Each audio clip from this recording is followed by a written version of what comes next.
ماجرای مستند ترانه علی دوستی چیست و عکس عملهای نسبت به اون چگونه بود؟ آیا ترانه علی دوستی رهبر مبارزات مردم ایران است؟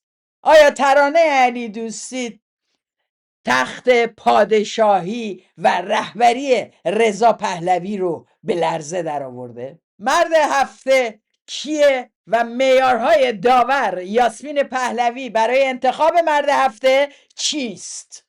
ماجرای کمپین مولا مولا چیست؟ اصلا وقتی میگم دلم میلرزه. ماجرای میخ کوبیدن ایرج مصداقی در نشست مونیخ چیست؟ چرا مادر اسمت تلفن ایرج رو پس داد و بهش گفت دیگه با من تماس نگیر؟ شادی امین هستم.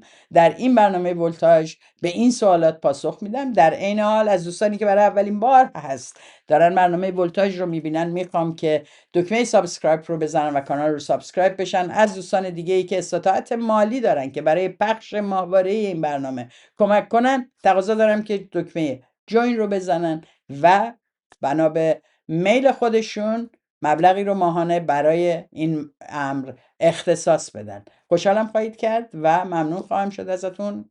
در این حال قدردانم از همه دوستانی که در برنامه‌های گذشته کامنت گذاشتن، حمایت کردن و این برنامه رو معرفی کردن به دوستانشون. خبر نسبتاً بد این که هفته آینده برنامه نخواهیم داشت. امیدوارم عذر من رو بپذیرید. در سفر خواهم بود و امکانات فنی ضبط برنامه رو نخواهم داشت. اگه اتفاق خیلی مهمی بیفته قطعاً مثل همه شما حاضر خواهم بود و از طریق لایو یوتیوب در خدمت خواهم بود. ترانه علی دوستی در مستندی که توسط پگاه آهنگرانی ساخته شده و از شبکه BBC پخش شده زندگی و شرح حال این چند سال اخیر خودش رو به خصوص پس از دستگیریش و پس از وقایع زن زندگی آزادی به ما ارائه میده. در این مستند ترانه علی دوستی رو بدون هیچ نقابی بر چهره میبینیم.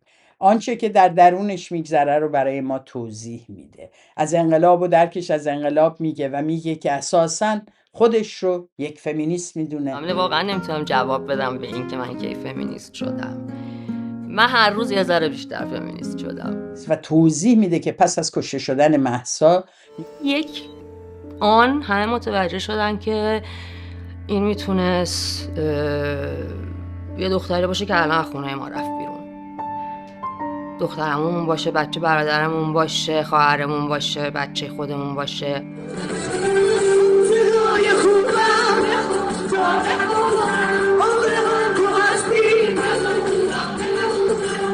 انگار یه سیلی خورد جامعه که آقا مثل که حواستون نیست این قضیه داره کشته میده. و در جای دیگه میگه نمیدونم این لحظه جادویی چرا اتفاق افتاد، ولی یک ملت همزمان با هم فکر کردن که نمیتونن بپذیرن این موضوع رو و به بهانه این موضوع خیلی چیزای دیگر هم نمیتونن بپذیرن. کجا؟ زاهدان. کجا؟ مشهد. کجا؟ تبریز، اصفهان، شیراز، روستاها، انواع شهرهای کردستان. این چه مطالباتیه که همه توش مشترکن؟ این انقلابه دیگه. میگه دیدم دختران و زنانی رو که روسری هاشون رو میسوزونن.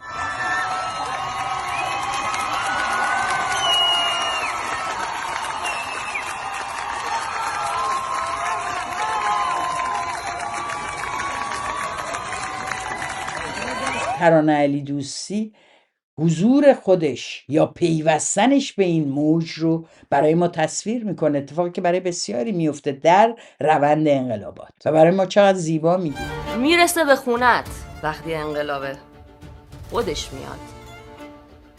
تو لازم نیست دنبالش بیفتی ببینی واقعا وجود داره، معتبره، هست، الکی نیست، توهم تو نیست. اون میاد و مثل سیله، یعنی میپوشونه همه چیزو. و به همین دلیل که شما تصویر واقعی از یک زنی در ایران که میگه که هر روز که بهش فکر میکنم میگم چه خوب شد این احساس رو تو زندگیم تجربه کردم. خودم اصلا کاری به نتیجهش ندارم. من این احساس رو تجربه کردم که یه کار بزرگ بکنم. این کار رو کردم و امروز هم برام مهم نیست. میگه هرچه بادا باد.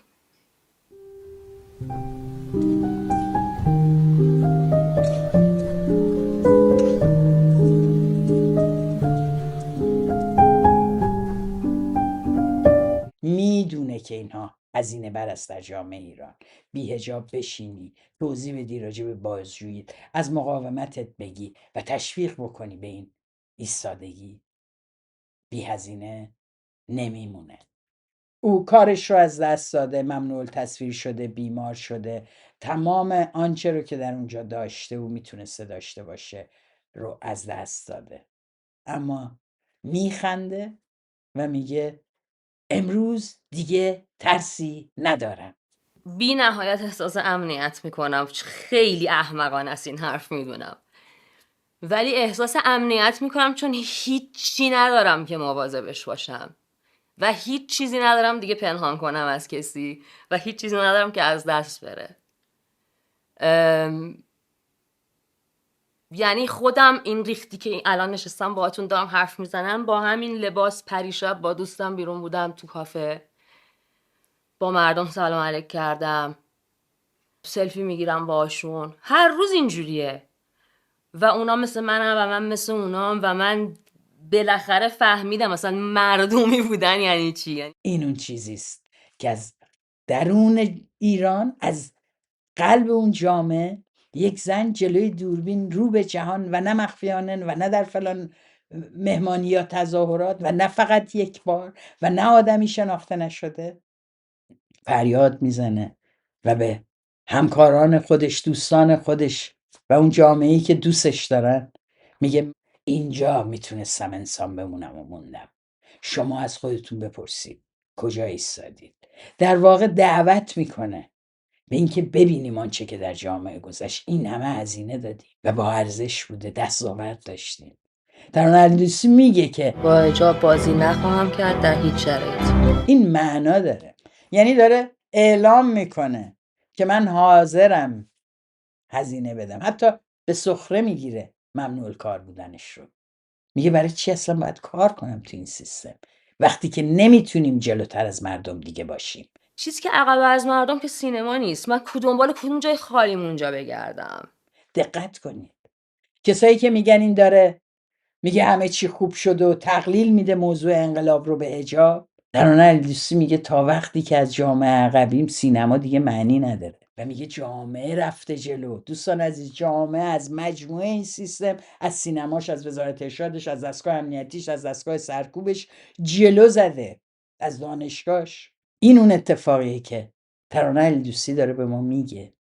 ترانه علیدوستی رو برای ما تصویر میکنه، جریان بازجوییش میگه، مقاومتش در هنگام دستگیریش برای من بسیار آموزنده بود. یه آقای اومد از تو آینه دیدم اومد و زد به شیشه و منم اینقدر شیشه رو آروم دادم پایین و گفتم بفرمایید. گفت خانم علیدوستی. گفتم بله. گفت دادگاه انقلاب. گفتم چشم. در کمال آرامش شیشه رو دادم بالا، در رو قفل کردم و شروع کردم اپامو پاک کردن جلوش.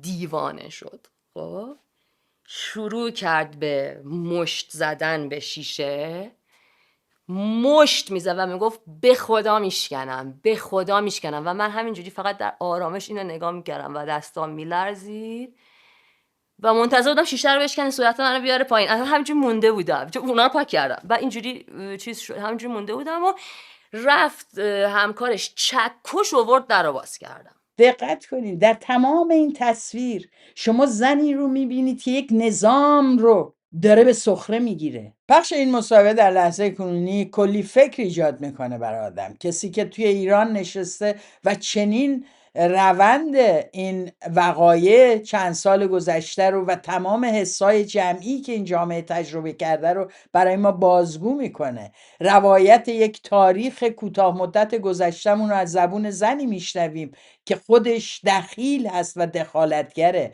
و اتفاقا از زبان کسی میشنویم که در جامعه دارای امتیازاتی بوده، آدم معروفی. اون سینما ترانه علیدوستی بیشک بر تارکش نشسته به عنوان یک هنرپیشه زن. این فرد در یک جایی از این انقلاب، از این خیزش، از این جریانات اعتراضی تصمیم میگیره همراه بشه. خیلی مشخص با آنچه که بشه تا اگر تا دیروز هیچ نکرده است، تصمیم میگیره اینجا اون جایی است که باید انتخابش رو بکنه. نه در جنایت سعیم بوده، نه فرستاده خامنه‌ای به کیهان بوده، نه وزیر روحانی بوده، نه همراه ظریف بوده و هر آنچه که بوده رو امروز داره به نقد میکشه و میگه میذارمش کنار، نمیخوامش. این صراحت که ترانه علی دوستی از خودش نشون میده و اینکه براش بسیار روشنه که علیه جمهوری اسلامی و علیه این قوانینی که زن رو به انقیاد میکشونه میخواد مبارزه بکنه. این مبارزه به شکل خودشه، اما تاثیرگذاره، بسیار هم تاثیرگذاره.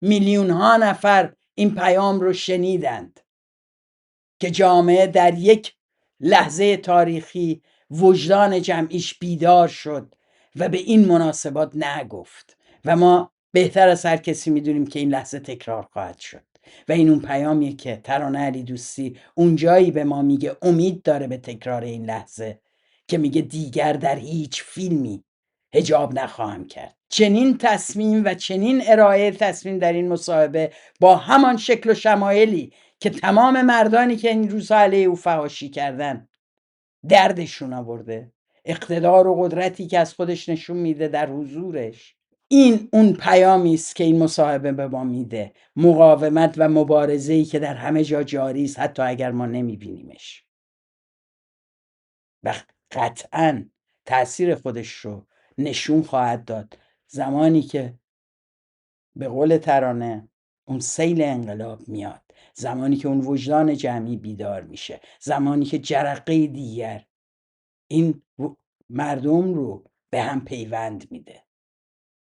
اون روز دیر نیست و اون شجاعتی که در این فیلم تکثیر میشه این روز رو قطعا نزدیکتر خواهد کرد. این تصویری است که جریان سلطنت دوست نداره بشنوه که قدرت مردم به هم آمیختنشون با یک جرقه‌ای که دلیلش اتفاقا تبعیض بیش از 45 سال بر زنان این کشور بود و تمام اون کسایی که میخواید این رو امروز نادیده بگیرید که جرقه جنبش 1401 قتل مهسا امینی بود، یا میخواید اونم انکار کنید بچسبونیمش به روز کوروش، یا پریدختی تهمینه ای چیزی اون دور و برا نبوده، چیزی شده باشه ما بچسبونیمش به اون. نه، واقعیت قضیه رو شما دارین اتفاق تاریخی رو میخواین منکر بشین.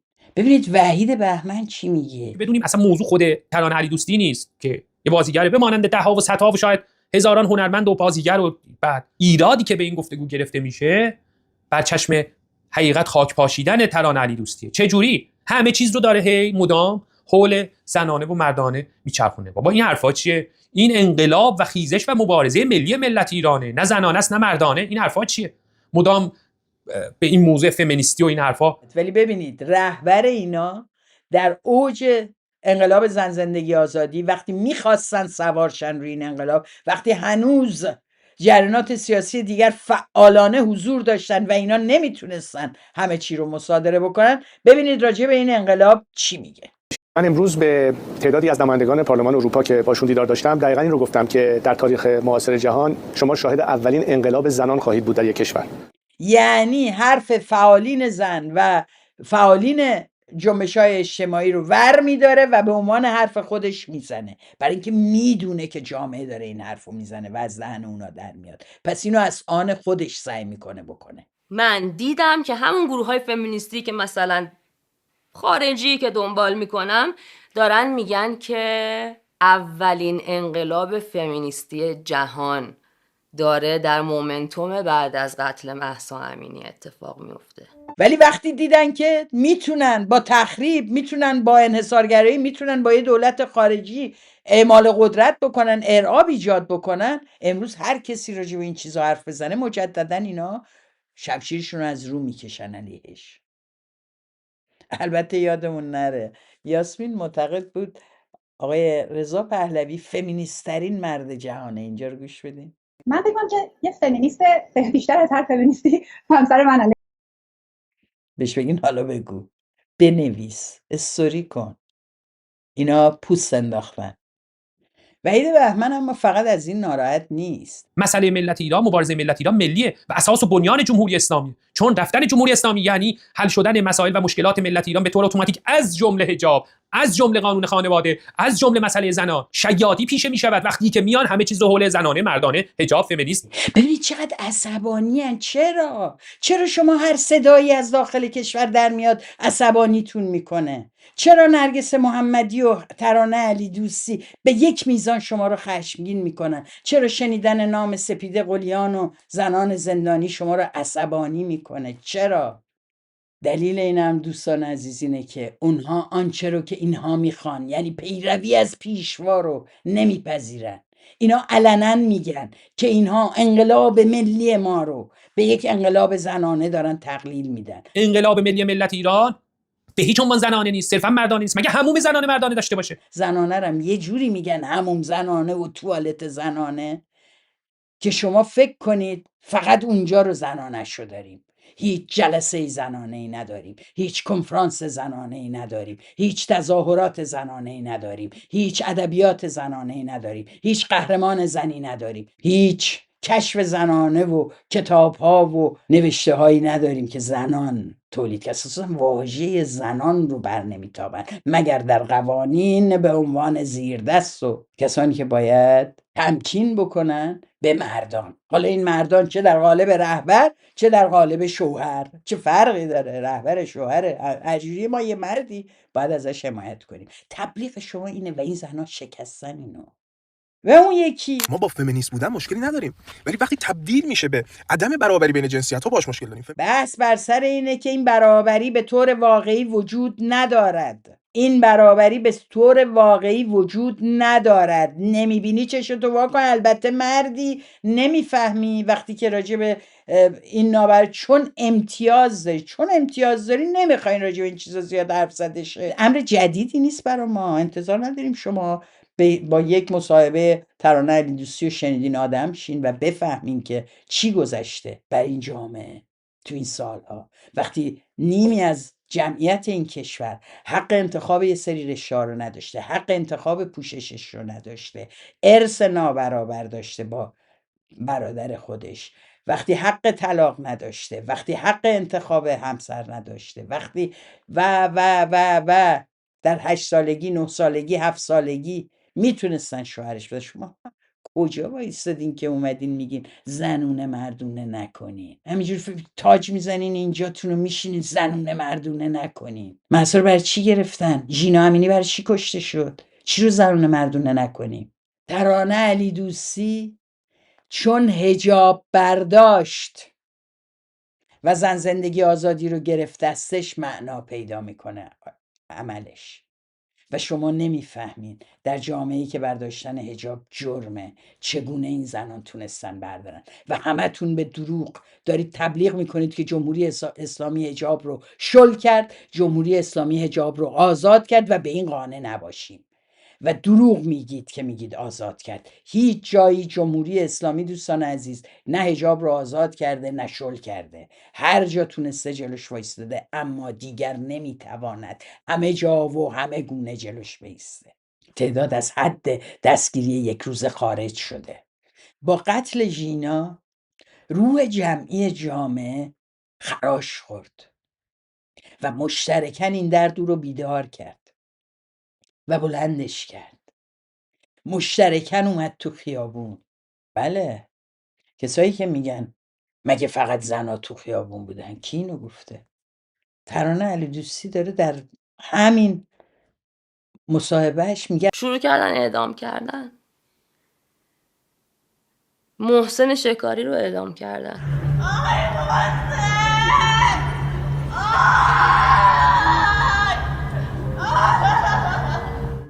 من اونجا یه پست گذاشتم، از جمله نوید افکاری وام گرفتم، نوشتم سکوت شما یعنی حمایت از ظلم و ظالم و زیرش تو کپشن نوشتم که حالا بشینید و منتظر عواقب این خونخواری باشید. واکنشی که من به اون اعدام دادم منجر به گرفتنم شد. بعد اینا میگن این زنونه مردونه کرد.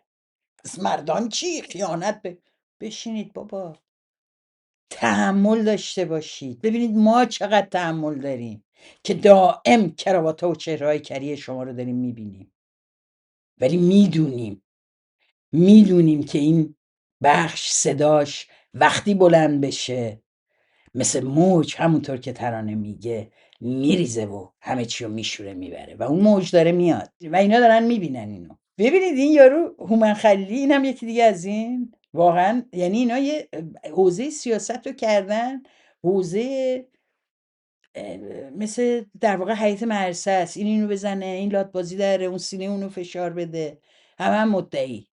ببینید چی میگه راجع به انقلاب. اعدام پسرها به خاطر این بود که لیدرهای جنبش از افراد شجاع و قوی از لحاظ فیزیکی تشکیل میشن، چون توان مبارزه فیزیکی و میدانی در خیابان رو دارن. اینا باید حذف بشن تا خیابان در تسخیر نیروی سرکوب قرار بگیره و جنبش رو فقط زنانه بکنیم که کنترل جنبش بیاد دست ما. پروژه امنیتی. شجاعت نیکا و ساریناها در ایستادن جلوی دستگاه سرکوب، آتیش زدن روسری هاشون، برداشتن روسری، مقاومت در مقابل گشت ارشاد، ایستادن جلوی ماشین گشت ارشاد، همه اینا برای شما هیچه؟ خجالت بکشید. حداقل از که آسیب دیدگان چشمی که امروز در خارج از کشور هستند خجالت بکشید. اگر از کشته شدگانی چون آیدا رستمی ها خجالت نمیکشید. اتفاقا اینا دارن زن و مرد میکنن، اتفاقا اینا دارن میگن مردها همچنان باید مورد توجه اصلی قرار بگیرن. اتفاقا ما مردها باید گفتمان اصلی رو تعیین کنیم. ما مردها هستیم که باید به شما بگیم کدوم ور برید، نه زنانی مثل نرگس محمدی یا زنانی مثل ترانه علی دوستی یا سپیده قلیان ها. اینا کیان؟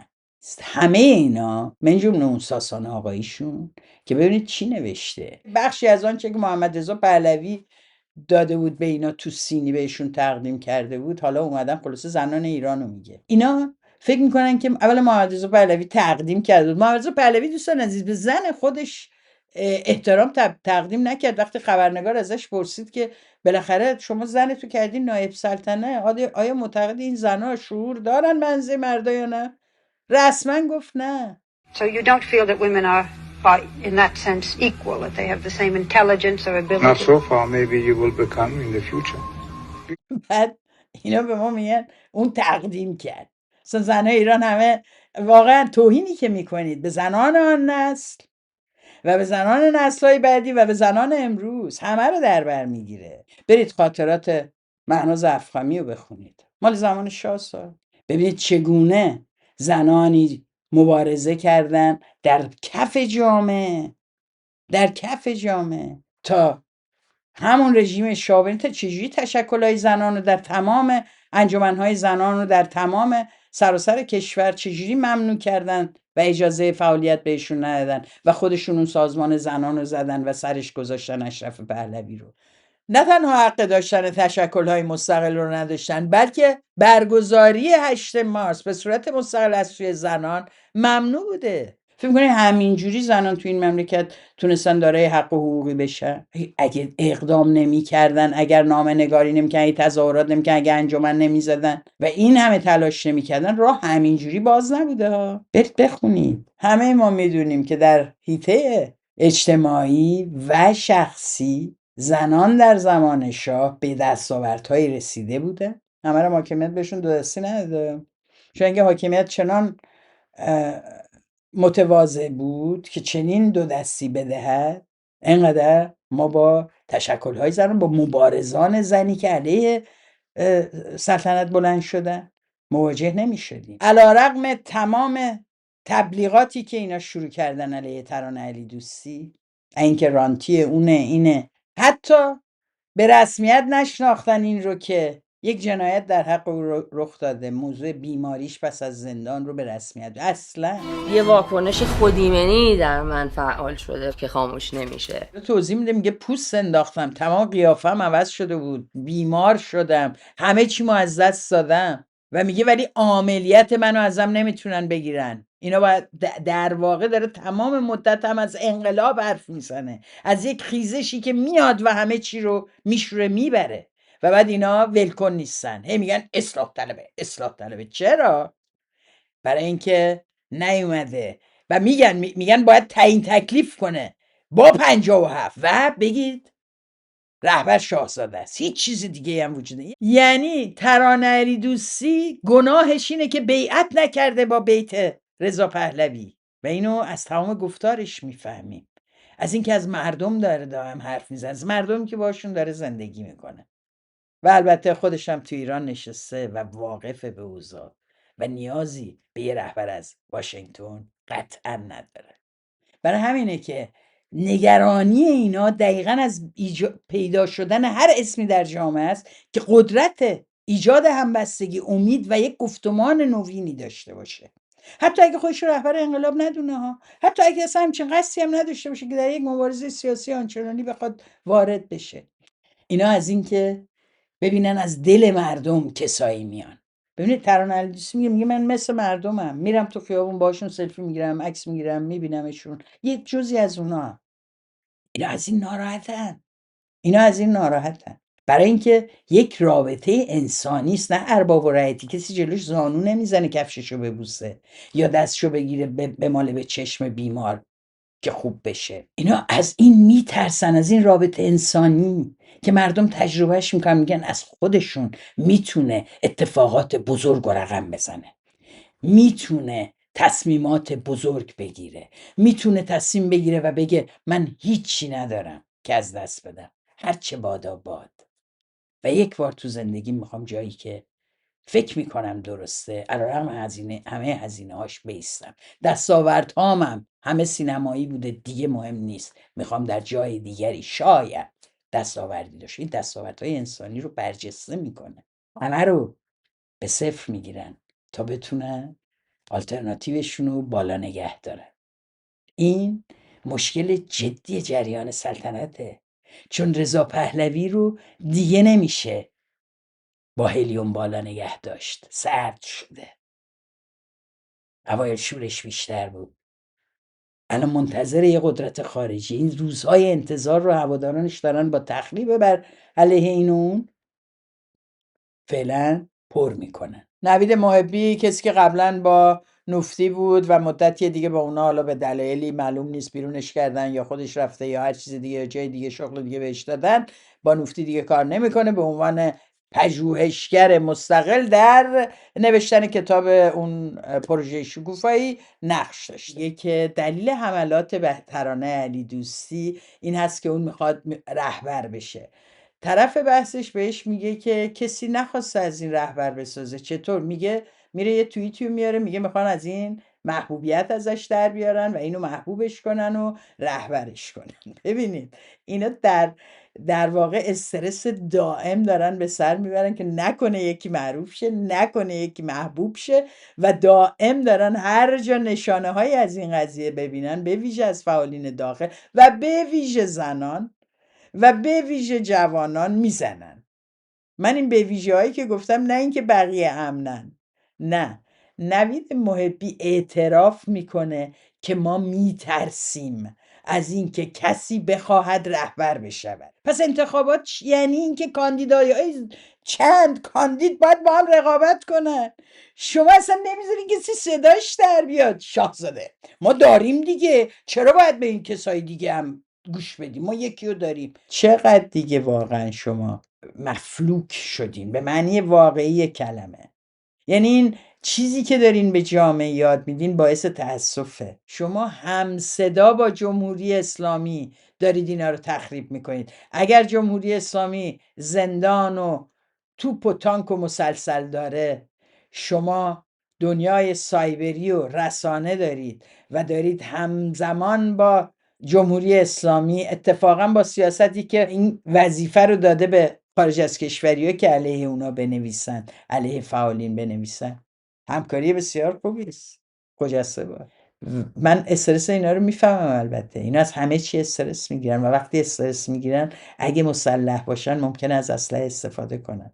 نه فقط اون اسلحه، از اسلحه دیگه هم که علی کریمی به سوی مادران گرفته بود، از اونجور اسلحه هم استفاده میکنه. فیلم مستند ترانه علی دوستی که از BBC پخش شد، از زمان انتشارش تا کنون بیش از 2 میلیون نفر بازدید داشته.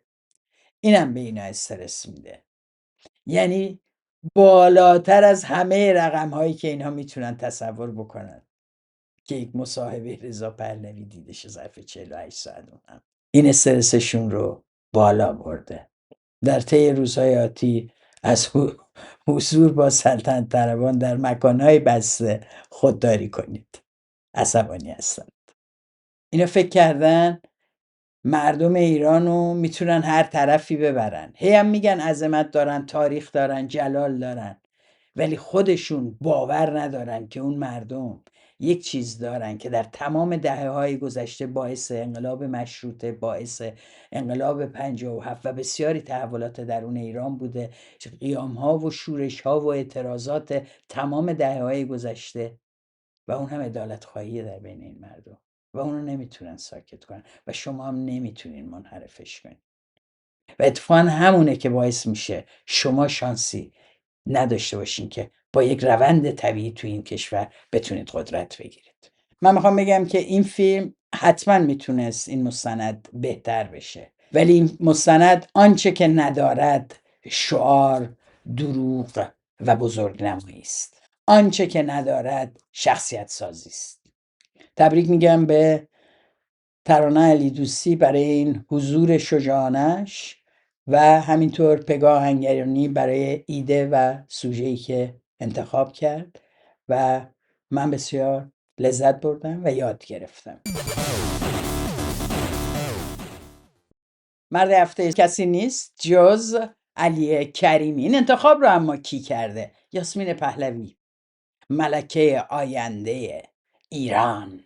وقتی دیدم که این استوری رو زده یاسمین اعتمادی، همسر رضا پهلوی، به این فکر کردم که چطوری میتونه یه زن انقدر یا بی سواد، ناآگاه و خبیث باشه که اجازه بده مردی که در صحنه در واقع فضای مجازی ایران آدم شناخته شده ایش، در جامعه ایران آدم شناخته شده ایش، بیاد و چنین تبلیغ خشونت علیه زنان رو بکنه، تبلیغ تهدید به تجاوز به عنوان امری عادی، هشتگ بزنه بگه مادراتونو. بعد یاسمین پهلوی انقدر احساساتی بشه که بلافاصله فکر کنه وای این علی کریمی چی هست، چه قدرتی داره، این مرد هفته است، مادرای همه اینا رو یهو. اینه که یاسمین پهلوی دقیقاً جایی وامیسته که یاسمین پهلوی ها باید بایستند، کنار مردانی که قرار شوهر ایشون رو شاهزاده کنن. دیگه بعد کافی هم این سامانه قراقاتی هست، توش دعوا هست. در چنین شرایطی وحدت مهمه. برای همین دفاع از علی کریمی و فحاشیاش و سکوت شاهزاده در مقابل این بیادبی سوال برانگیز میشه. یادم میفته که اما شاهزاده واقعا یه پرنسیبایی رو اعتقاد داره و پاش مونده. مثلا وقتی که یک نفر در ایران راجع به شهناز تهرانی در یک کامنتی فحاشی کرد که کار غلطی کرد، ایشون زنگ زد، یادتونه؟ الهی من قربون شما برم، الهی من قربونتون برم شاهزاده، الهی من قربونتون برم شاهزاده. بدونید که من حرفتون رو شنیدم، واقعا خیلی جا خوردم در اون برخورد واقعا زشت و زننده و فکرم با شماست و فقط بیارین، چون اینجور چیزا متاسفانه هست و یه عده خوب بغض دارن، عقده دارن، کینه دارن، ولی خب شما یه عمری نقش خودتون رو ایفا کردین، الان دارین ایفا میکنید و بدونید که من با شما و دیگر دوستانی که عاشق مملکتشون هستن همراه هستم و پشتیبان یکدیگر هست. اون مکالمه قرار بود این توهم رو ایجاد کنه که انسانی فرای جامعه ایران داره از اون بالا به همه نگاه میکنه، همه رو با هم صاف و صوف میکنه، همه رو میذاره سر جاشون، یک وحدت ملی ایجاد میکنه. اما این قضیه چون طول کشید، اینها نقاب از چهره گشودند. این اتفاقا افتاده. علی کریمی رضا پهلوی به هیچکی زنگ نزد و اینکه نیاز دارن بهش. او سکوت میکنه، اما یاسمین پهلوی استوری میکنه مرد هفته. علی کریمی که دیگه سلبریتی رانت جمهوری اسلامی رو داشته و تو تمام باند فوتبال که دست سپاه هم هست، هممون میدونیم، کار کرده، پول خورده، کاخ لواسان ساخته، فروختتش، تونسته پولش رو خارج کنه. خیلی همه اینا خوشبختانه آقای کریمی تونسته خوب منیج کنه، به هرچی که ارتباطاتی حتما هنوز داره که اینا رو براش ممکن میکنن و این زیر بالا پر رضا پهلویه. خیلی این همیشه دیده شده دیگه، نه ملکه هم یه وظایفی داره دیگه. حالا شاهزاده همش در حال سخنرانی در رابطه با حمایت حداکثری هستن، ایشون باید باندا رو سازمان بده. یادتونه بهتون گفتم یاسمین پهلوی مسئول در واقع پروموت کردن و نمایش دادن و بازنشر کثافات سامانه پهلویه، برای اینکه احتیاج داره اینا رو بهشون اصلا محل بده. یکی اینا رو که نمیارن ایشون که تو مونیخ سخنرانی کنن واسه شون. بیچاره رو همین یاسمین اون میگه اینو میکنم، اون یکی میگه اگزوز میکنم، اون یکی میگه اینا رو یاسمین پرورش میده. ما متخصص فرو کردن اگزوز با منبعش تو چون آدمای حرومزاده ایم. خب من میخوام به یاسمین پهلوی بگم به نظر من علی کریمی نه مرد هفته، بلکه به عنوان لاترین فرد شناخته شده در جامعه ایران در قرن گذشته، من ایشون رو لات قرن اعلام میکنم، لات متجاوز قرن. و یاسمین پهلوی او رو سرباز گارد جاویدان معرفی میکنه. گارد جاویدانشون اینه ها، گارد جاویدانشون قراره تهدید کنه به تجاوز. شما فقط کافیه حرفی که اونا میخواین نزنی. یعنی در خارج از کشور آدما باید بترسن حرف بزنن. سرباز گارد جاویدان علی کریمی، چون دیگه نمیتونه پا بزنه فوتبال کنه، بشینه و تهدید به تجاوز کنه. این سامانه پهلوی و به همین جا هم ختم نمیشه. و چه فاجعه‌ای دوستان عزیز، چه فاجعه‌ای در انتظار جامعه است که به جای اینکه فعالین زن همین الان همین امروز علیه این استوری یاسمین پهلوی بنویسند به زبانهای گوناگون و بگن این زن حتی به عنوان یک زن قادر نیست با زنان سرزمینش که مورد تهدید به تجاوز قرار میگیرن حتی ابراز همبستگی کنه و دهنش رو ببنده، نه، اون متجاوز رو ازش تجلیل میکنه. اعتراض بکنن. کجا دوستان و فعالین زنی که تمام این سالها برای اینکه اساسا این جامعه بتونه به زنان نگاه بکنه و جدیشون بگیره تلاش کردن؟ خب بگید اینا رو، جلوشون بیستید. یکی از اون تصاویری که توی این پوستر علی کریمی هست خانم مهرانگیز کاره که معرفه حضور بسیاری از شماها، کسانی که عدالت داشته باشن و بخوان قضاوت اصولی بکنن، به عنوانی که فردی که در روشنگری در مورد مسائل حقوقی ایران، به ویژه در مورد مسائل حقوق زنان، نقش بسیار مهمی در سالهایی که این عرصه با یک سکوت عمومی روبرو بود، جزو معدود زنانی بود که نوشت در دادگاه ها از حقوق اونها دفاع کرد و در مقالاتش از این موضوعات حرف زد و وکالت کسانی رو به عهده گرفت که داشت حقوقشون توی اون جامعه نقض میشد. مهرانگیز کار خودش زندانی این نظام بوده، خودش هزینه داده این نظامه و البته علی کریمی میخواد مادر شو و بعد ایران اینترنشنال فکر کنه خیلی زایی است که یه همچین اتفاقی افتاده، یه بابایی 14 میلیون فالوور داره این حرفا رو زده و بعد یه کاری بکنیم، یه مصاحبه‌ای بکنیم. دعوت میکنن از خانم مهرانگیز کار که در این مورد صحبت بکنه.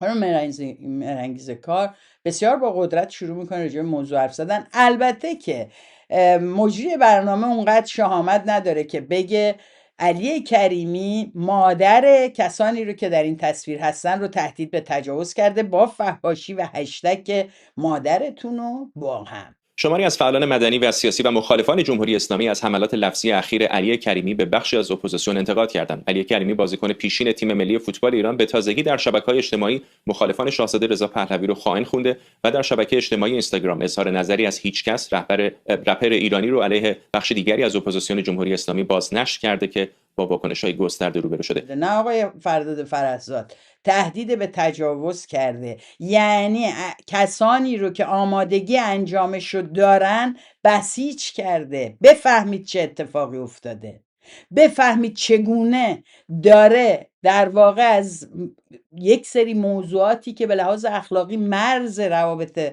بین جریانات سیاسی بودن هم دارن میشکنن. اینا دارن میرن تا تهش. چند وقت دیگه همشون میان دستاشون رو میگیرن بالا و با افتخار اعلام میکنن که هم تجاوز میکنن، هم ساواک درست میکنن، هم فاشیستن. کم کم وقتی قبح یک کاری بریزه، قبح یک فحاشی بریزه، بعد این آقا خانم مرنگسکار داره جواب میده، میگه نه در آمریکا هم میگن. خانم کار به درستی جوابشو میده. اساساً چرا ما باید وقتی که میخوایم قضاوت کنیم درباره جامعه خودمون، درباره ریشه‌یابی مشکلات خودمون، استناد بکنیم به اینکه خب چون حالا در امریکا هم اینجوری هست پس اشکالی نداره؟ برای ما اشکال داره و میگه اینجا اعتراض میشه بهش. اگه اینجا هم میشه دلیل نمیشه که ما هم این کار رو بکنیم، اون هم در یک چنین ابعادی. بعدش میگه البته بله اینجا هم اعتراض میشه، ولی شعار سبزی پلو با ماهی شعار ما بود، شعار یه عده بود در خیابونا. فرداد فرهزاد در واقع داره میگه اینا که چیزی نیست. شعار سبزی پلو با ماهی اگه شعار شما بود و شعار عده‌ای بود که الان در صف سلطنت طلبان دیده میشن، چرا تو تظاهرات حالاتون نمیذارین؟ چرا در اوج همبستگی ایرانیان در خارج از کشور این شعار رو آوردین و صف‌ها رو شکوندین؟ خب چرا الان نمیذارین؟ جمع میشین دور هم بذارید دیگه، مگه شعارهای خوبی نیست؟ اون در صف جلو مادر پژمان قلی پور رو بذارید و اون یکی به اصطلاح طرفدارانتون رو، بعد تو شعار بدید نه اینوری نه اونوری. چرا نمی کنید؟ بکنید ما بفهمیم لااقل اون شعار واقعا اعتقاد شماست و نیاوردید چون میدونستید با لاتوازی تظاهرات ها رو میتونید بشکنید. و این اتاق فکر دستگاه امنیتی جمهوری اسلامی بود که این کارو کرد. همون موقع گفتم امروزم روش هستم.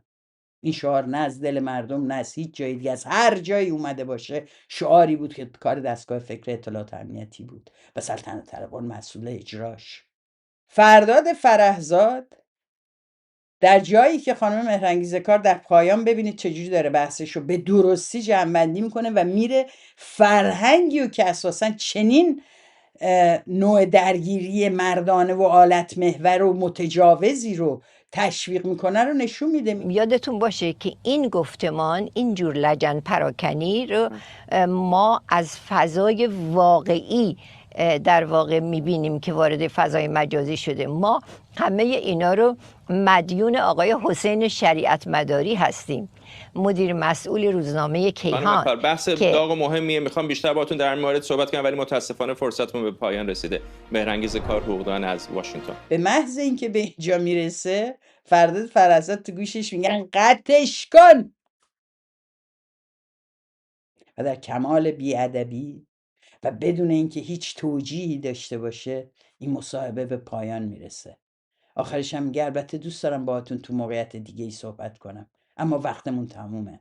این همه حراف رو میارید میشینن اونجا با کراوات جلوی شما حرفای تکراری و سالها و سالهاست دارن میزنن، با هیچ کدومشون با این سرعت در جای به این مهمی و در بحث به این مهمی شما بلنگو نگرفتید که اینجا گرفتید.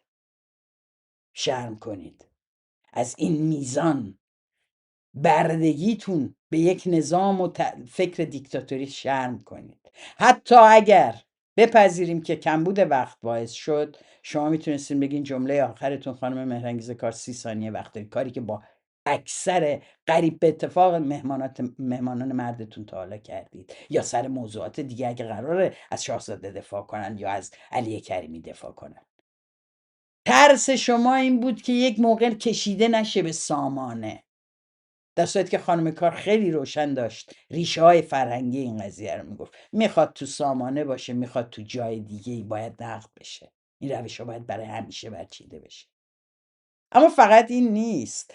من و تو رو ببینید، ما بیش از 80% ایرانیان که پادشاه هستیم خیلی با مرامیم، خیلی لطف میکنیم به ملا و چپی و مجاهد بعد از سرنگونی همه اینا میتونن مثل یک شهروند عادی مثل بقیه ایرانیان به زندگی نرمال خودشون ادامه بدن، ولی به هیچ عنوان بلکه از رو جنازه ما رد بشن در پست های کلیدی و حساس حق فعالیت ندارن. بعد از پیروزی مسئولیت ما سنگین‌تر میشه، همه اون میشیم ساواکی. حتی اگه برادر من، پدر من، خواهر من بخواد خطا کنه بیچارش میکنیم. البته میتونه اطلاعاتی باشه، میتونه از این گارد جاویدانایی باشه که تازگی از بسیج فارغ التحصیل شده و الان تلفن زده به من و تو و اون کامیونیتی من و توست، میگن خانواده من و تو بهش دیگه. قیافه سالومه رو ببینید، هیچ کدوم اینا به خشونتی که اون آدم داره بیان میکنه و تهدیداتی که میکنه اعتراضی ندارن. اینا خوراک فکریشون تهدید یاد دادن، خشونت کردن علیه مخالفین فکری است و تقویت اون قسمت از جامعه که آمادگی داره که چون هیچی هم نداره از دست بده، آمادگی داره که در خدمت جریان فاشیستی ابراز هویت بکنه، احراز هویت بکنه و خودی نشون بده. وقتی میگم اینا عادی میکنن فضای جامعه رو بر فحاشی، بر تهدید و تهدید به تجاوز و غیره، نتیجهش چی میشه؟ یه عده آدمه، واقعا من نمیدونم مشکلاتشون رو چجوری بررسی کنم، حالا ناآگاهی و بیسوادی و در واقع نوعی از لومپنیزم که آدمهایی که تو فضای اجتماعی بودن که این آموزش‌ها رو ندیدن، همه اینا رو تجربهش رو داریم، ولی بعضی از اینا به طرز خارق‌العاده‌ای ترسناکن. پیمان قلی پور در یک استوری عنوان میکنه که آرزو داره که بره توی ایران و بتونه یک خانواده معمولی داشته باشه، بچه‌شو دستشو بگیره ببره مدرسه و بیاره و غیره و بره سر کارش در اداره ساواک. پیمان قلی پور حق داره آیندهشو اینجوری ببینه، داره الان هم تمرین میکنه در زدن، در تهدید کردن، در فحاشی کردن، در استوری های مرعوب کردن، گذاشتن، در اینا داره تمرین میکنه برای اینکه در شغل آتیش، چون خیلی هم امیدوارن که موشک بیاد و بدن اینا و بریزن و بگیرن و فرماندهان بگن ما بدون شاهزاده هیچ کار نمی کنیم، QR کد هم زدیم بیاریمش سر کار. این اون چیزیه که اینا رو نگه میداره با شاهزاده. آرزوی این که بیان سر کار، آرزوی این که قدرت خودشون رو اعمال بکنن در خدمت منافع خودشون. البته حقوقی که مایل داشته باشه و یا راننده اختصاصی داشته باشه یا نه، یا نگهبان داشته باشه، محافظ داشته باشه رو نمیدونیم. فعلا در این حد آرزوشو به سمع شاهزاده رسونده، امیدوارم رسیدگی شود. اینا اونایی که دور رضا پهلوی جمع شدن. یک جامعه سالم باید اینها رو بهشون امکانات آموزشی بده، بهشون امکان کار بده، به آگاهشون بکنه، براشون ورکشاپ بذاره، امکان حضور اجتماعی براشون فراهم کنه. ولی در جمهوری اسلامی متاسفانه اینا ولو شدن توی باندهای هیئت‌های بسیج و هیئت‌های مساجد و باندهای غیرقانونی. نتیجه چی میشه؟ وقتی خسته میشه از اون اوضاع تبدیل میشه به باند رضا پهلوی در خارج از کشور. هممون بترسیم، چون پیمان قلی پورها گرفتن دیگه، ادارات و دستور میدن و شکنجه میکنن، تو گوشی میزنن و البته چون فکر میکنه این کارا رو خوب بلده داره برای اون شغل تقاضا میفرسته، ولی تنها اون نیست. همشون در این هفته چه در رابطه با علی کریمی و چه در رابطه با موضوع بحثایی مثل ترانه علی دوستی تهدید کردن و ساواک آینده رو به رخ ما کشیدن. دیگه امروز یک زنی به همین سادگی نمیتونه برگرده بگه که من ولی رضا پهلوی رو دوست دارم. نه، شما باید جوابگو بشید برای آنچه دارید برای آینده زنان ایران تصویر و تصور میکنید. کسانی که امروز بهش میگن آقا علی، آقا کریمی و به هم دیگه نون قرض میدن، در واقع کسایی هستن که میگن ما از تجاوز به زنان و دختران این سرزمین، به مادران این سرزمین هیچ ابایی نداریم اگر قرار باشه در خدمت اهداف شاهزاده خودمون باشه. غزال مدیریان یکی از این هاست و وحشتناک. اگه شما میخواین به عنوان بسیجی و نیروی انتظامی زن و پلیس زن و همه اینو در جمهوری اسلامی هم هست، بچسبید به باند پهلوی و علیه مردم و زنان فعالیت کنید، بچسبید، ولی از ما نخواهید که سکوت کنیم. ما موفق بودیم که یکی یکی به آدم ها نشون بدیم که آنچه که رضا پهلوی و سامانه پهلوی دارن نقشه میکشن برای ایران یک شکوهمندی دروغینه.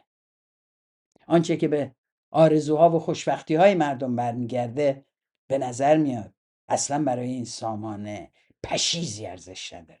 علی کریمیان بعد از اعتراضات کسانی مثل توماج و اینا برداشت نوشتش که یه استوری منتشر کرد و نوشتش که آره در ایرانم زندانی سیاسی همینجوری قدم نمیزنه و مرخصی نمیره و نمیدونم آواز نمیخونه و در واقع مسخره کردن این که شما چتونه، چرا آزادین، چرا اعدام نشدین. و پاسخ متاسفانه زندانیان سیاسی و کسانی که هزینه دادن باید بیان جواب اینا رو بدن. از آتنا دائمی و بقیه پاسخ دادن، آرش صادقی تا عباس شریفی، زندانی سیاسی که اکنون در سیستان و بلوچستان در تبعید به سر میبره، از داخل کشور مجبور شدن در پاسخ به این وقاحت ویدیو بذارن و جواب بدن. این ویدیو رو ببینیم با هم. تو این سالها 55 ماه محکومیت‌های مختلف رو پشت سر گذاشتم. میدونم عقبه فعالیت شما اندازه من نیست. میدونم وسعت نگاهتون تو مسائل سیاسی اندازه من نیست. وقتی شما می‌نویسید زندانی سیاسی واقعی کسی است که رنگ آفتاب رو نمی‌بیند، باید به شما بگم ببخشید که امروز زنده هستم. ببخشید که زنده موندم. من امروز در سیستان و بلوچستان هستم، دوران تبعیدم رو پشت سر می‌ذارم. شما روز مادر رو تبریک گفتید تو این سالها. و 30 نفر 40 نفر اطفال رو کنار هم قرار میدید با هر تفکری. می‌نویسید مادر همتون رو با هم. به انسان‌ها میگید حرومزاده. به انسان‌ها میگید بی‌ناموس. این چه اخلاقیه؟ چه چیزی رو دارید ترویج میکنید داخل جامعه؟ هر کسی که تفکر شما رو قبول نداره، به شما نزدیک نیست، یا حرامزاده است یا بی‌ناموسه یا مادر همشون رو با هم میخواید کاری بکنید. این چه سبک فعالیتی سیاسیه؟ کی به شما این آموزش داده؟ از کی یاد گرفتین؟ و این یکی از بهترین پاسخ‌ها بود علاوه بر پاسخ‌های بسیاری که به علی کریمی داده شد. اما علیرغم سکوت رسانه‌ها در تو ایجاد در واقع یک فضایی که مقابله کنه با این دور تهدیدهای جنسی، متاسفانه جا رو خالی کردن. اما عده بسیاری گفتند و نوشتند و علیه اون موضع گرفتن و این جای بسیار خوشبختیه و چه خوب که جامعه داره از اینا گذر میکنه. مثل این که لازم بود که پس از این همه سال که از اصلاحات و بازی‌های اصلاحات تونست خلاص کنه خودشو، نیاز داشت که این جنبش در این 3-4 سالی که داره میره تا پخته بشه به لحاظ نظری، لازم بود که از این اصلاح طلبی سلطنت طلبانه هم عبور کنیم. و در پایان میخوام بگم اگر ما زنان و مردانی که عمیقاً اعتقاد دارن در اینجا باید جای درست بایستن کنار هم نایستیم، به جای اینکه بگیم اگه با هم یکی نشیم یکی یکی کشته میشیم، با وجود دشمنانی چون علی کریمی و علیرضا کیانی و وحید بهمن و دیگر لات‌ها، باید بگیم اگه با هم یکی نشیم یکی یکی میشیم. اگه یادتون باشه سلام فرمانده که در اومد یک استادیوم رو پر کرده بودن و جوونایی وایستاده بودن، نوجوانایی وایستاده بودن و خلاصه اینا میگفتن این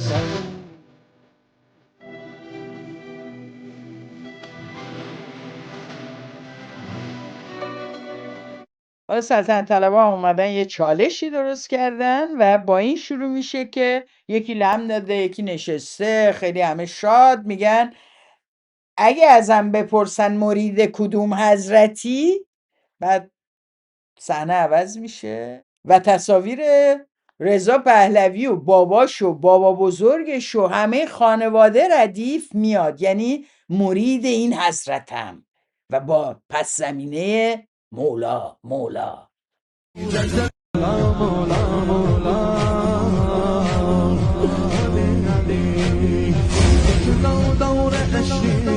سالار عشقی طبیب بلدزار و بیمار عشقی جز غیرت زدودم مولا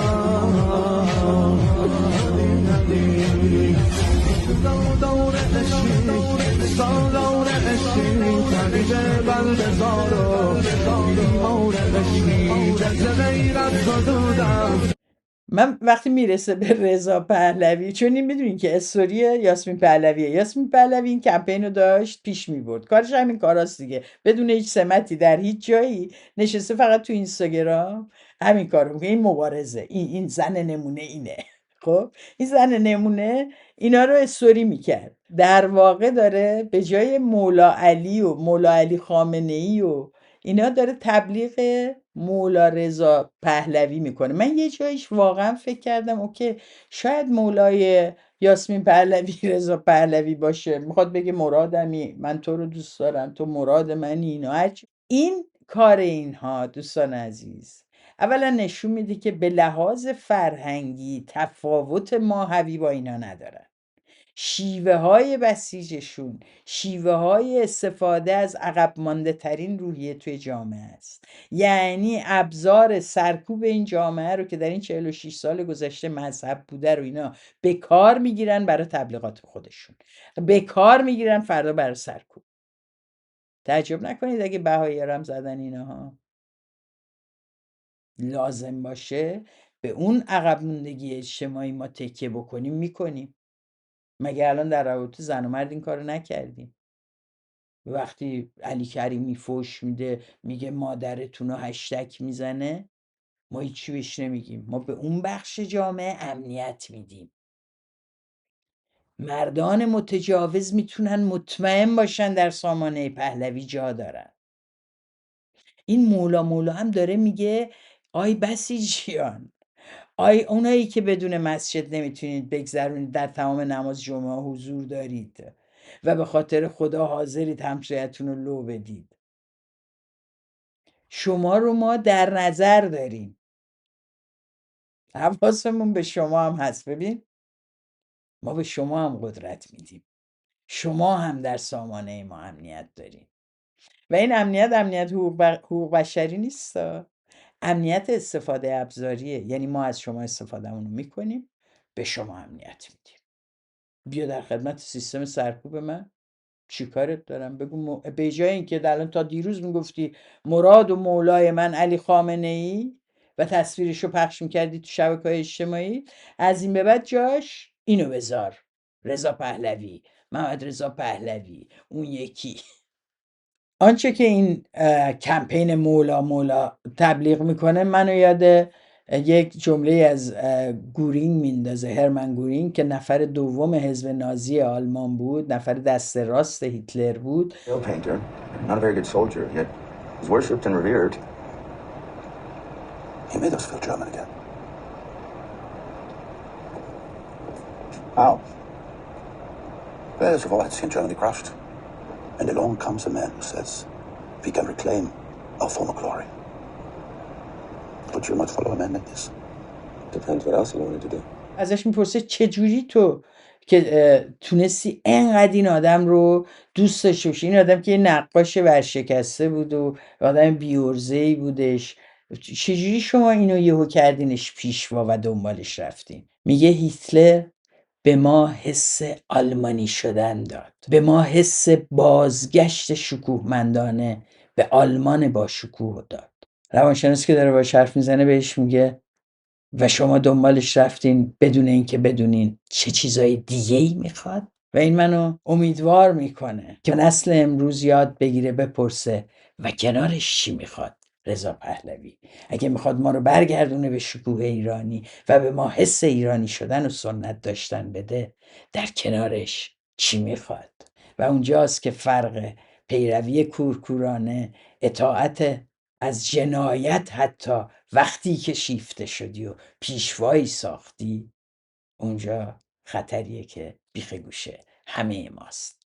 برای همین کمپین مولا جایی رو هدف گرفته که اتفاقا نشون میده اینا از جامعه عقبن و یاسمین پهلوی و سامانه و اتاق فکرهاش هنوز موندن توی اون چارچوب. نیاز دارن به عقب مانده ترین بخش های جامعه، نیاز دارن به نزدیکترین لایه های به حاکمیت، برای اینکه میدونن در بین معترضین و روشنفکران و دانشجویان و هنرمندان و کارگران و کارمندان و بازنشستگان پایگاهی ندارند، هرچند که تک و توک کسانی باشند که به اینها توهم داشته باشند. جوانایی که هی میگین نسل زد، این جوونا همون نسل زدی که میگین همونایی که اومدن تو خیابونا امام پرانی کردن، از سر هرچی آخوند و هرچی مولا بود عمامه انداختن زمین تا بی‌اعتبارشون کنن، به این تاجگذاری اسلامی خاتمه بدن.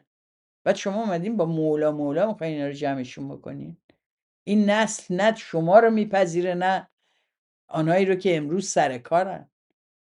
این مشکل قضیه است. این کمپین مولای اینا تحجر اینا رو نشون میده. یعنی اینا واقعا فکر میکنن اگر جمهوری اسلامی اومده داره سوار میشه به یک موج ملیگرایی در جامعه، اینا هم باید از بخش مذهبیش وارد شن. شما میخواین هوادارای ما رو بگیرین، چون ما فقط اگه بگین کوروش ممکن نصف هوادارمون بیان طرف شما دوباره. پس ما هم چیکار میکنیم؟ ما هم میایم قسمت مذهبی شما رو میگیریم، از شما نیرو میگیریم. دعوای اینا با هم دیگه است. این نوع نگاه به اینکه مراد منی، اعلی حضرت، والا حضرت، اینا مراد من، عکس خود یاسمین پهلوی هم بیاد. این نوع نگاه خب دیدن تو نگاهی که به خامنه ارائه شده. مگه قرار نبوده که جامعه دیگه اینجور نگاهی رو نپذیره؟ یعنی وقتی گفت مرگ بر دیکتاتور، گفت من نمیپذیرم. شعار زیاد عام نبود. هی میان میگین شعار مرگ بر دیکتاتور عام بود، خیلی روشن بود. و چون اتفاقا رهبری رضا پهلوی رو میتونست نشونه بگیره، میتونست. شما نگران بودین برای اینکه توجه به دیکتاتوری رو جلب میکرد، شما نگران بودین.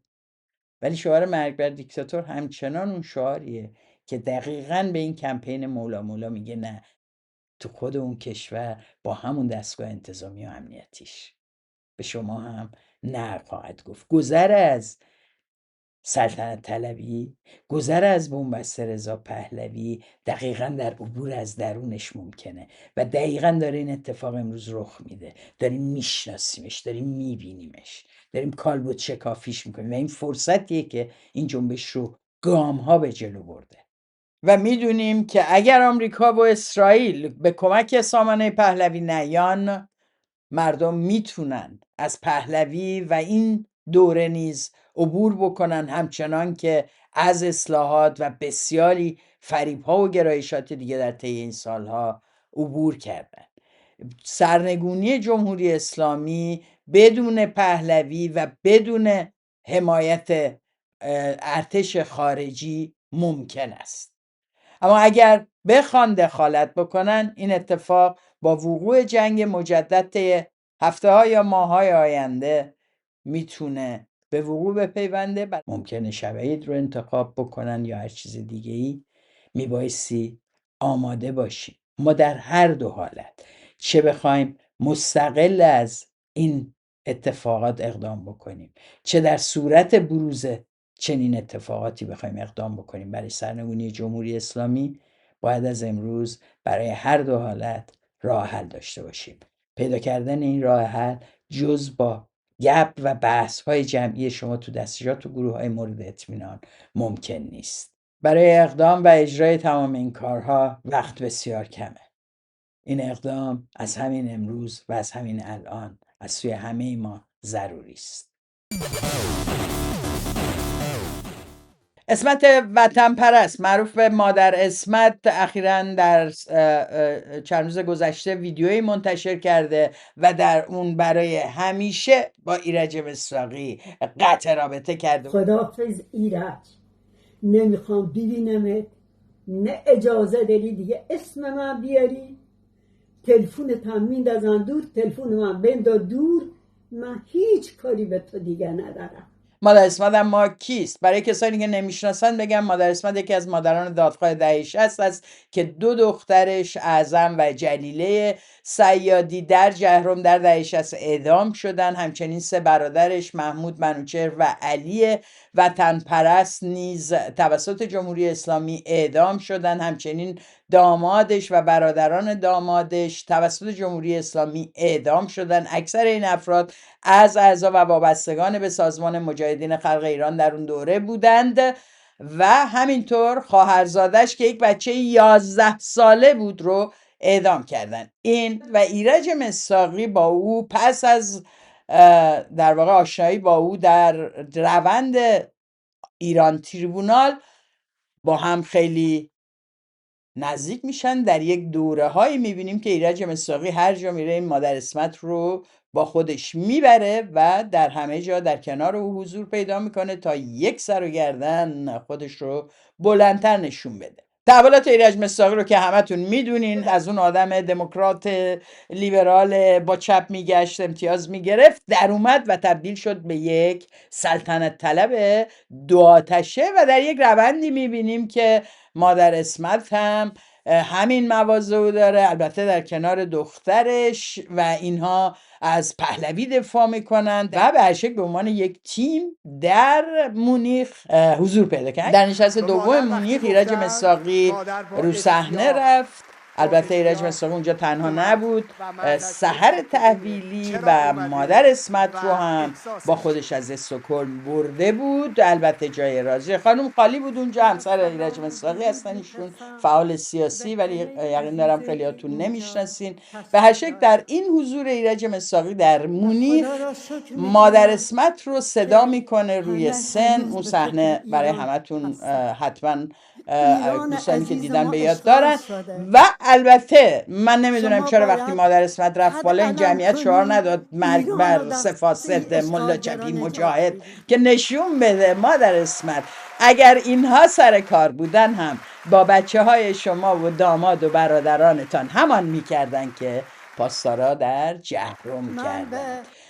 و خیلی اومدن گفتن مادر اسمت اومد صحبت کرد، مادر اسمت اینو گفت، مادر اسمت تقاضای عفو کرد و خلاصه گفت تنها راه رضا پهلویه و پشیمونیم 57 درست کردیم و اینا، بدون این که بگن فرزندان، برادران و خانواده مادر اسمت که کشته شدن متعلق به چه جریانی بودن. این جعل هویت بود از مادر اسمت و البته ایرج مصداقی در به این قضیه دامن میزد، اما به نظر می آمد همه چی خوب و خوشه تا اینکه چه اتفاقی میفته. ایرج مصداقی البته در تمام ماهای گذشته بارها نشون داده که سامانه پهلوی جذبش نکرده، یعنی راش نداده به اون در واقع مدار نزدیک به شاهزاده. ایرج مصداقی با وحید بهمن درگیر شد، با بقیه درگیر شد و دائم علیه همدیگه حرف زدم و من در برنامه گرگ‌ها به جان هم میافتن جریان این درگیری رو توضیح دادم. فشار خیلی زیادی آوردن به اینکه مصداقی از گذشتهش اعلام ندامت بکنه، نه اینکه مصداقی این کار رو بارها نکرده در لفافه از خودش، نه، ولی به اون گذشته تا تونسته فحاشی کرده و تخریبش کرده، علیه تمام بازماندگان اون تاریخ تا تونسته حرف زده. اما این فرد خودشیفته هیچگاه از آنچه که خودش درش دخیل بوده کوتاه نخواهد اومد. اون بهترین کار جهان در هر لحظه. نقد یا ابراز پشیمانی از یک فرد نارسیست بارها سرش حرف زده شده دیگه، به طرز بیمارگونه این فرد خودشیفته است. برید ببینید ویدیوهای قبلیشو راجع به دیگران چجوری حرف میزنه، چجوری تخریب میکنه. مدت‌ها هم جولون میداد علیه چپ، علیه فعالین، هر چی دلش خواست گفت و خیلی ها به دلیل زندانی سیاسی بودن ایشون، به دلیل اینکه به هر شکل خودش رو بازمانده 67 معرفی میکرد و غیره، از پاسخهای جدی خودداری کردند. و برای دوستانی که علاقمندن بیشتر بدونن، در ویدیویی که من تحت عنوان ایرج مصداقی کیست در همین کانال هست میتونید رجوع بکنید و اون برنامه رو ببینید. خودشیفتگی ایرج مصداقی باعث شد که یه عده فشار آوردن که این ایرج مصداقی بالاخره باید از مجاهدین اعلام براءت کنه و از گذشتهش پشیمون نیست و گاهی اوقات از مجاهدین هم از کارهای مجاهدین هم دفاع میکنه و باید جواب بده.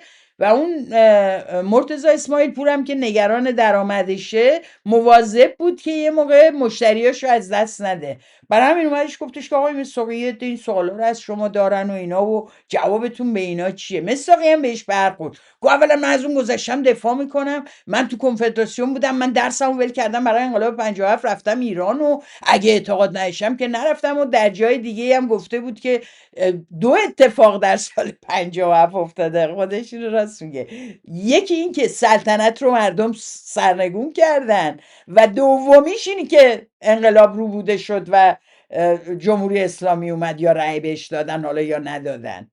در واقع از مبارزه مردم علیه سلطنت و سقوط سلطنت حرف میزنه. این موضوع باعث شد که یه عده بشورن علیه ایرج مصداقی و او به ترتیب هی جری‌تر شد برای اینکه از خودش دفاع کنه. تا حالا ندیده بود یکی بیاد بگه تو حالا چیکار کردی، تو جواب بده، تو فلان، و این براش سنگین بود. در جای دیگری اومدن دوباره در این پاسخش بهش حمله کردن. جریان سلطنت هم که میدونیم چجوری فحاشی میکنن، هنوز تازه با این نرم بودن، چون بالاخره این انقدر میگفت شاهزاده تکه و شاهزاده تکه، یه ده دنبالش بودن.